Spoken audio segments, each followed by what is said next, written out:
ვიდეომ, რომელსაც ახლა უყურებ, სანამ შენს მობილურ მოწყობილობაში აღმოჩნდებოდა რთული და დიდი გზა გამოიარა. მოდი დავიწყოთ სულ თავიდან და გავარკვიოთ, როგორ მუშაობს მობილური ინტერნეტი. შენ აკეთებ მოთხოვნას მობილურ მოწყობილობაში, რომელიც მობილური სადგურის გავლით გადაეცემა მობილური ოპერატორის მონაცემთა დამუშავების ცენტრს.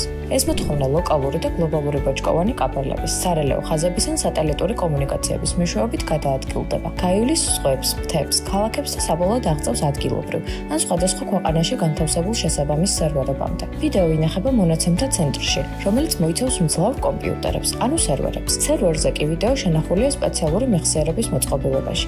შენს მიერ გაკეთებული მოთხოვნის მიხედვით, სერვერი იწყებს მონაცემთა ბაზაში შენახული ინფორმაციის დამუშავებას და მოთხოვნილ კონტენტს შენთან იმავე ტექნოლოგიური გზით აგზავნის. ინფორმაცია მოდის და მუშავდება მობილური ოპერატორის მონაცემთა ცენტრში, საიდანაც უკვე მობილურ ანძას, ანუ საბაზისო სადგურს მიეწოდება. გადამცემიდან კი შენს მიერ მოთხოვნილი მონაცემი ელექტრომაგნიტური ტალღების მეშვეობით კონკრეტულად შენს მობილურ მოწყობილობაზე იგზავნება.